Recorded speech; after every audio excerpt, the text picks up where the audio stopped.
Assalamualaikum warahmatullahi wabarakatuh.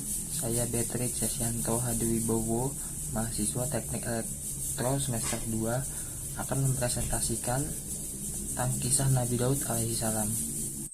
Kisah Nabi Daud alaihi salam. Tidak ada puasa yang lebih utama di atas puasa Daud alaihi salam. Berpuasalah sehari dan berbukalah sehari.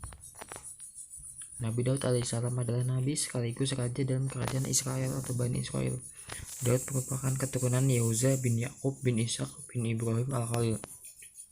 Nabi Daud adalah ayah dari Nabi Sulaiman dan moyang dari Nabi Zakaria, Nabi Yahya, dan Nabi Isa. Ketika masih muda, Nabi Daud menyertai tentara Bani Israel di bawah pimpinan Talut melawan pasukan bangsa Palestina. Setelah Raja Talut meninggal, Nabi Daud menggantikannya sebagai raja. Allah mengangkat Daud sebagai nabi dan rasulnya. Kepadanya lah diturunkan kitab Zabur. Beliau memiliki sejumlah mukjizat, kecerdasan akal, mengerti bahasa burung, dan melembutkan besi hanya dengan tangan kosong. Perawakan Nabi Daud tidak terlalu tinggi, bermata biru, berambut tidak lebat, berhati suci dan bersih. Dia sangat dicintai oleh Bani Israel. Allah menganugerahi Nabi Daud dengan kerajaan dan kenabian.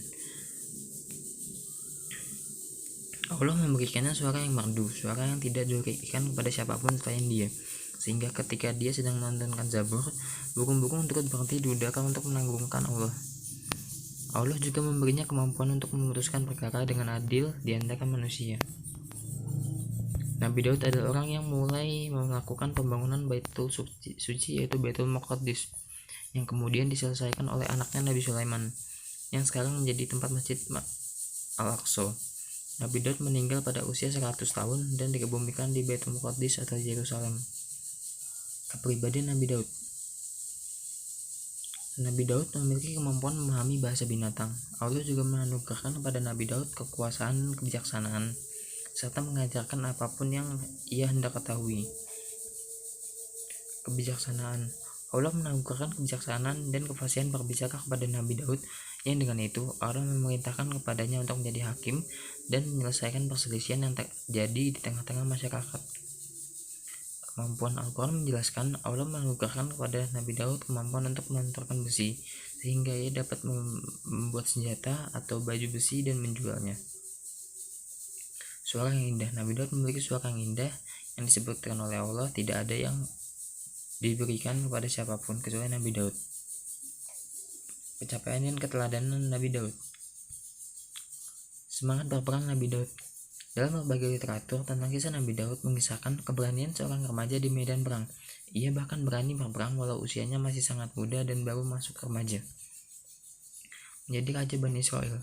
Setelah Nabi Daud berhasil mengalahkan Raja Jalut, ia diangkat jadi panglima tempur Israel. Selama menjadi panglima tempur Israel, ia melaksanakan tugasnya dengan baik. Namun sayangnya, sang Raja Talut gugur di medan peperangan. Akhirnya Nabi Daud ditunjuk menjadi raja setelahnya. Kepandaian dalam berbagai urusan. Kepandaian Nabi Daud terlihat ketika beliau menyelesaikan sebuah perselisihan, di mana ia berlaku adil bagi mereka yang bersengketa. Tidak ada yang dirugikan dalam proses penyelesaian konflik. Mendapatkan risalah kenabian. Genap berusia 40 tahun, Nabi Daud mendapatkan risalah kenabian dari Allah Subhanahu wa Ta'ala. Nabi Daud menerima kitab suci Zabur untuk Bani Israel. Kitab Zabur merupakan salah satu bentuk iman umat Islam terhadap kitab-kitab yang diturunkan Allah kepada para rasul. Puasa Daud. Populernya puasa Daud yang sehari puasa sehari berbuka dipraktikkan hingga sekarang. Beliau gemar sekali beribadah dan berpuasa kepada Allah. Karenanya Allah sangat menyukai jika seseorang mengamalkan puasa Daud. Sekian presentasi dari saya, kurang lebihnya mohon maaf. Wassalamualaikum warahmatullahi wabarakatuh.